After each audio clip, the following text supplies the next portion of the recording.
Ready? Good evening, everybody. Thanks for coming out for the sunrise. I'm going to call it the Sunset Theater. Yeah, take a seat. Come on in. Quick show of hands by people, or hopefully more people come in and sit down. Who's doing development on Force platform right now? Who's doing, which teams are doing some real application development? Anybody? Boom, boom, boom, boom. Jeff? This is for Jeff. Okay. Everybody. We'll talk about tools to do that. Let's click right ahead to the forward-looking statement so you guys can read that while I talk. I'm not going to explain it. You know the drill. What was the other question I had? I'll get to it in a second. We're going to jump right in. We got 20 minutes. Let's talk about our speakers here. Teja Amenarini is with me. He's with AutoRabbit. I'm with AutoRabbit. Patrick Boyle. I do sales. I'll hang out over here after this next slide. I won't talk much. Give it right to the content guys. Get you right into what you want, the meat and potatoes. And Teja is out of our East Coast office, and he handles DevOps advisory services, and he helps stand up, big implementations. He knows the drill on, pure DevOps and how our tool maps to that. But really, he's seen what every other team has been doing, what they've been doing right, what they've been doing wrong. So he's a wealth of information. Now, Jacques here is from a client of ours, ICMA, and they're a nonprofit. It's Jacques Guyot, okay? Yep. Super. And they're going to walk you through his kind of case study, and that's where we get into the real good stuff. He's a certified application architect. He just came out for boot camp a couple days. He passed another certification. Yay, Jacques. Yeah, thank you. Let me set the stage, what we're talking about here. This is the world that Salesforce, a lot of people live in right now. Maybe you guys have built something else. How many people are kind of still using Changesets? It's about half and half. Okay. This is, look at the middle icon here. Source of truth, this is kind of the world that we were given, that we started with. It's the source of truth is the Salesforce org. Okay, that's org-based development.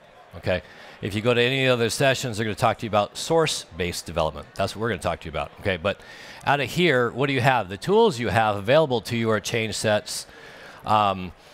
The coordination between developers is manual. Okay, what does that usually mean? It means two guys sitting in a cube or across the office. Hey, I'm doing this. Yeah, okay, I won't touch that. Okay, it's very manual. Or you write it down. Okay, you make a manual change log. The end result is, the overwritten code, right? Too much manual effort, of course. How many people have an actual change management documentation that they have created for their teams? How many of them are over 50 pages? Seriously, is yours less than 50 pages or over? How long is yours? Less than 50. I saw one the other day that's 85 pages long, and they recreate that for every release, and they keep going. That's, they're very organized, but it's super manual, right? Too much manual effort, obviously, and the key that, the other people care about is it's the loss of ROI. I mean, we could be doing other things with our time if we weren't babysitting the manual change management and release management and development process. So with that, I will click to the next slide, turn it over to the guys that are going to show us a different version of that.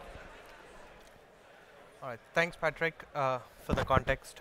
So what is typically, let's have an ideology of what exactly is DevOps. DevOps is not a process per se, it's a practice, something that a team of people or a group of people that follows to make sure they interface between all of your teams, your development, your QA, your support, your maintenance teams, your infrastructure teams, the other people who support everyone.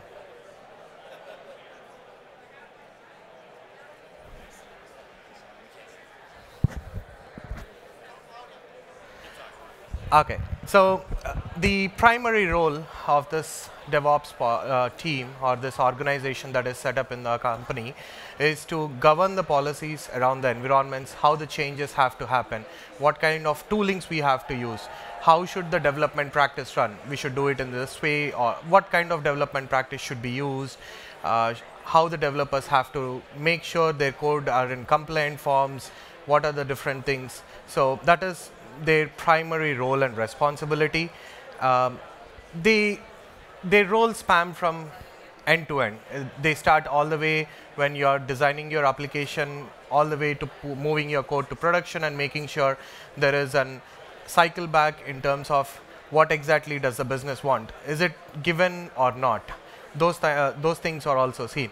So the end goal of DevOps team is that the code that is built today in the morning in a test sandbox or an development environment should be able to go live by the end of the day. That is the goal that every client in the Salesforce ecosystem should look forward, or that is the goal of your DevOps team.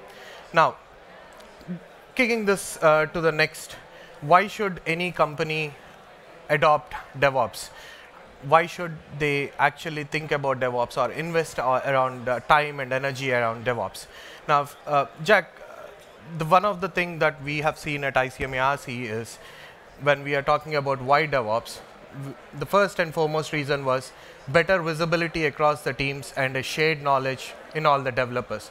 Jack, help me understand what was the problem statement and how did this DevOps thing help you in getting this better visibility? Right, so I can tell you a quick story. You know, we have a Scrum team. At the time, we only had one Scrum team. Everyone sort of specialized in their own pieces. And one day, something broke. And one guy had a day off. He was throwing a birthday party for his kid. And I had to call him up, and I had to be like, I really need you to go onto the org and check out what's going on. I'm looking at all these logs. Doesn't make sense why we're getting an error. And he's like, I'm having a birthday party. I was like, I know, but I got hundreds of users down, and we need to look into what's going on. So he did that. He went in. I bought his kid a teddy bear because I felt bad, but essentially, we realized that we need to have knowledge spread across the team. You know, we can't have just the architect and the developer knowing what's going on. We need knowledge across the whole, not only just the developers and the admins, but even the product owners. They need to understand how the product works. So when we do run into issue, they know how to communicate what's going on. Because, I don't know, sometimes you all have seen workflow errors. Sometimes you have no idea why it's there. Like, you have to figure out what the user was doing, who was doing it, to figure out why it failed. So getting that knowledge across everybody to help support, that's the whole part of DevOps, is everyone is part of the support process. So it's not just relying on developers or the admins, it's the whole team can help contribute to help fix issues and help also with the development and definition process. Sure. The second thing that we started looking is what are the different, why do we need process automations? How can we improve our process? And how can we automate everything so that we can get a better ROI out of the business or out of Salesforce.com? The business wants things much more faster. Salesforce is a platform where we can do things much more better effectively. I want to create a field, it takes 10 seconds for me to create a field. That should not be a showstopper for business. They should not be in a situation where they have to wait for 10 days to get that field all the way till production because I don't have enough testing efforts. I did not test it rightly. It should not be in that way. So giving the better ROI is why you need to start looking at DevOps. And the other thing is better governance and control over each and every of your environment. How many of you think that all of your environments are in sync? How many of you feel, or how many of you feel that your environments are out of sync all the time and you have to maintain resyncing the environments every day? See, that is one of the primary reasons why you should start thinking of having a DevOps-based delivery and having a repository system as your source of truth over your Salesforce environment as a source of truth. Now, going forward, one of the first things that we tried talking in the DevOps process is, it's just not your development, it's just not your development tools, it's the your whole SDLC lifecycle, starting from the requirement stage all the way you go till your production. You need to fix the underlying process statement, the underlying way to do it. So Jack, help us understand how the safe frame mechanism helped you. You were using Agile previously. It was not that Agile is a new terminology. How did the safe framework help you to achieve better things, or how the requirements became cleaner for you? So SAFE is essentially Scrum, but it's scaled. So what we do is, instead of having multiple teams with their own backlogs, like we were originally doing, we have a portfolio management. And so every issue, no matter how small, no matter how small of a request, I need a new field added to my opportunities. Everything goes into a program backlog. And the program backlog is managed by the product manager. He works with the business owners to figure out, to prioritize everything. And we build a product increment, which is about, it's 1 quarter, 3 months. When we do our PI planning, we take everything that's in the backlog and we build out our roadmap. Now, obviously, when there's issues like I have a small little fix, we build at about 10% gap in our velocity for our sprint planning, so those small requests can come right in, they can be done and addressed with our releases. Sure. How did this help you in your portfolio management? How does the SAFE framework help you overall in your portfolio management? It's not one app that the organization have. You have tens of apps. How did it help you in maintaining your portfolio management? How did the product owners embrace this SAFE mechanism? So so we defined 2 teams. So we're able to split the work among the teams. But the ability of scale, it's scalable. So if we get a new project coming on, we could easily bring a team on, put them into the process, and they manage part of the backlog. So everyone is fully knowledgeable about what's going into the roadmap. We can easily modify the roadmap within reason to scale up teams to get new business units, for instance. Like if we want to add on a new business unit, we can bring on another team, take all the portfolio level stuff, break them out into features and user stories, and push that out to the team. But everyone's still working in the same channel. So everyone's, have on the environment, so everything comes together, which we'll get to later. Sure. So this is all about how the product owner, the business owners have helped us in the process. How did they change their method of giving their requirements, how they start adopting SAFE framework. But how actually can you achieve DevOps? 3 things. It's people, process, technology. That means when you are trying to have a continuous integration and delivery mechanism, it's not just technology. Having the top-end tool doesn't give you the option to go in continuous integration and delivery mechanism. The people are the most important thing when you are trying to adopt a continuous integration and delivery. Jack, help us understand, how did the people receive at ICMARC, or how did they take it when you went with the changes to them? What was their assumptions? Can you walk us through what was the thing?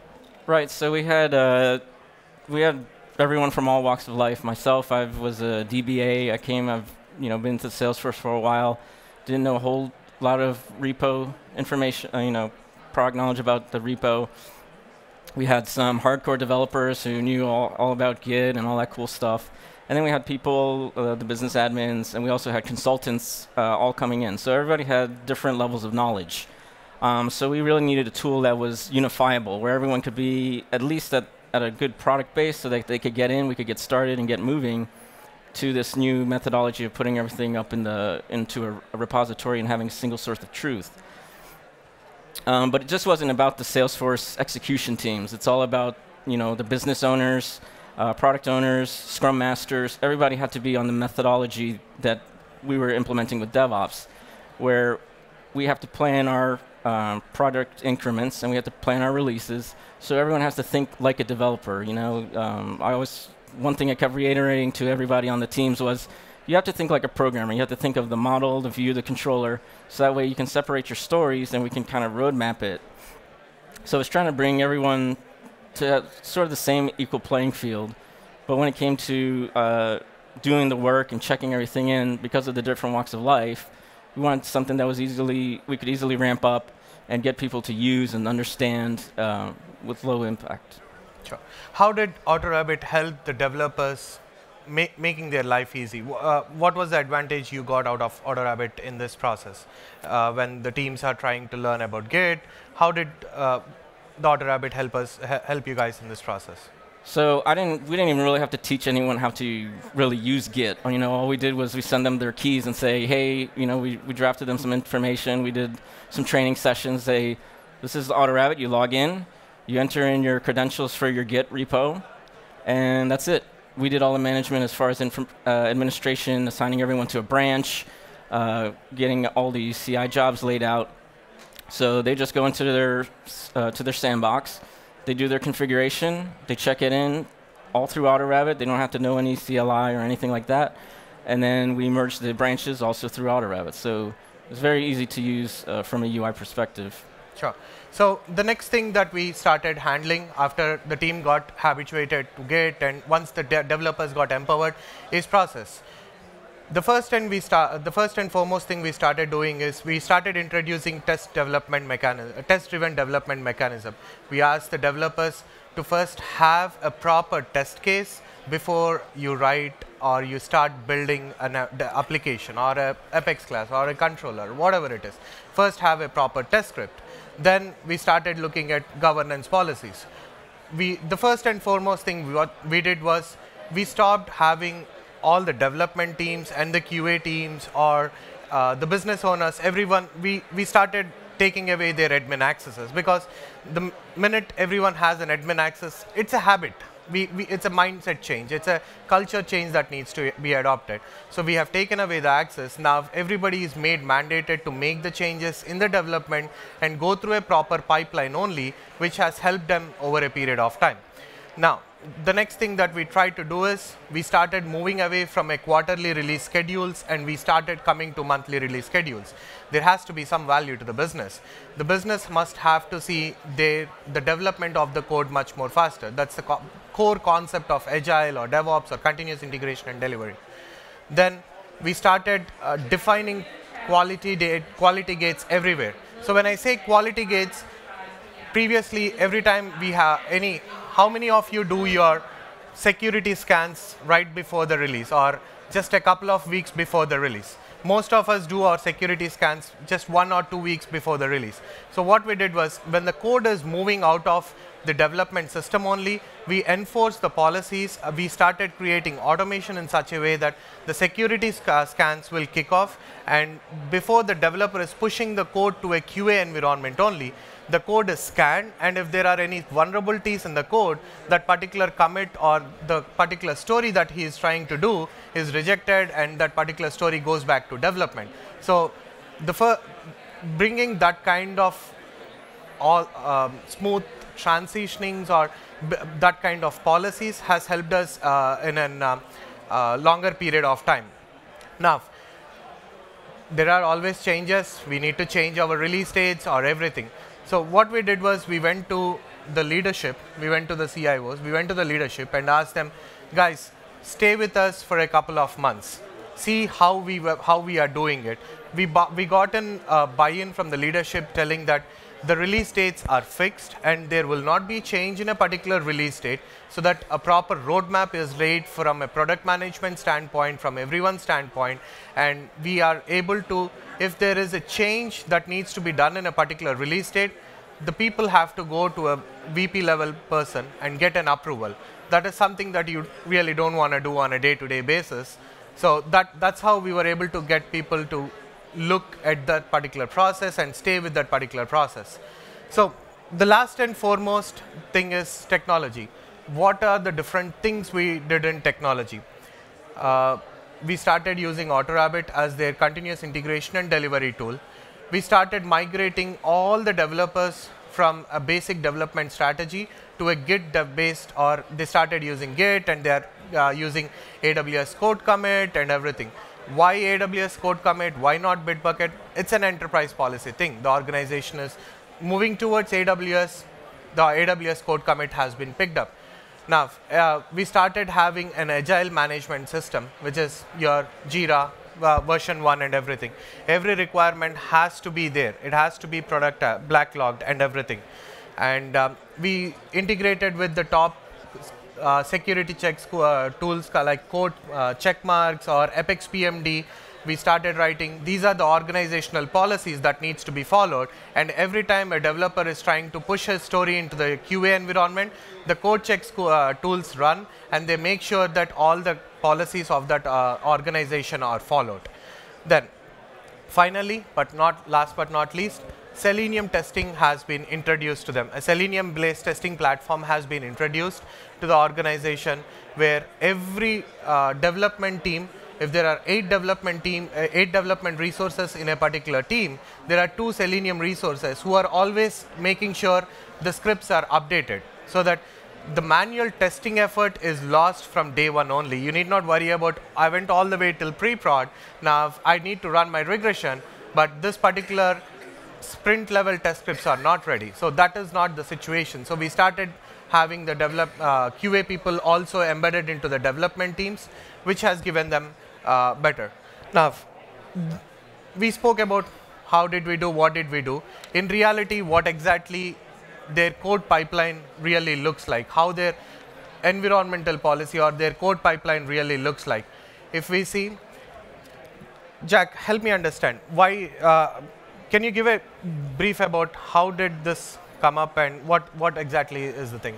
Right, so we wanted to have fun with it, especially with starting it up. So, you know, Top Gun, we figured let's have some fun. So we came up with all the call signs, gave every developer a sandbox with the call sign. And what that also means is that nobody really knows if someone's messing up, but also as teams come in and come off, we just give them we just refresh the sandbox, give them the branch that's already out there for them, and they just work off of that. Everything merged to Goose because there are some developers, as much as I don't like them, I didn't want to give anyone Goose, but then they move it up.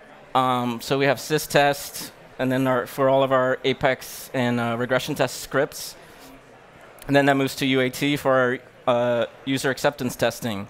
You'll see up there we also have what's called slider. That was just for when we're past outside of the sprint, but we need to do some quick fixes for a release. We do that fix in slider, push it up to UAT, and then it goes into the staging branch and sits in staging when it's ready to go.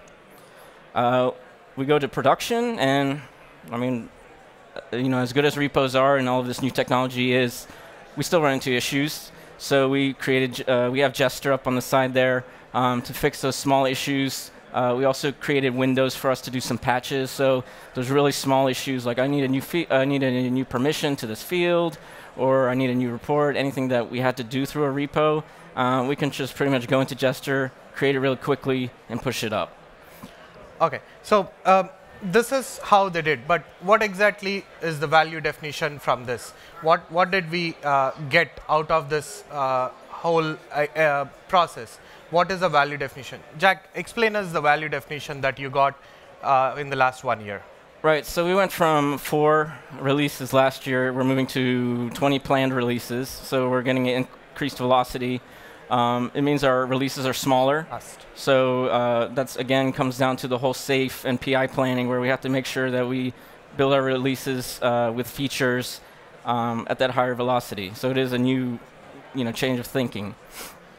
But the one thing you'll see is that second is the time to deploy. This is in minutes, but about 3,876 minutes total to deploy. This includes my 4 developers spending a whole week building a change set for that quarterly release. We've reduced it to, projected with these more releases, to about 1,100 minutes. Basically, it takes about one release manager about an hour. He just builds it, deploys it, makes sure everything is good. And yeah. So also because of the automation scripts, we reduce our deployment activities of 36 activities per release to 3, just running scripts and some small changes. And we're also increasing our number of stories released. We also moved code scanning to the left, so instead of doing a big code scan with every release, we're doing it iteratively as they check the code in. It's going through check marks, and we're getting a report of what needs to be patched. All right, that's all we have. We are over and above the time. Yeah, we'll post the slides up for everyone so that it's just a very high level of what we have done. It has taken us 6 months period of time to come to a state where the development team is in a chain set based delivery all together, where the development team is just, a developer is just worried about committing his code one time and forgetting all along the life cycle. It has taken us 6 months to go to that level. It's just, it's not a smooth road. If you ask me personally, it's not a smooth road. It's going to be bumpy, but it's going to get paid off at the end of the day. So with that, I will call it off, and I'm here. If anyone has any questions or anything, please feel free to reach out. Thank you. Thank you.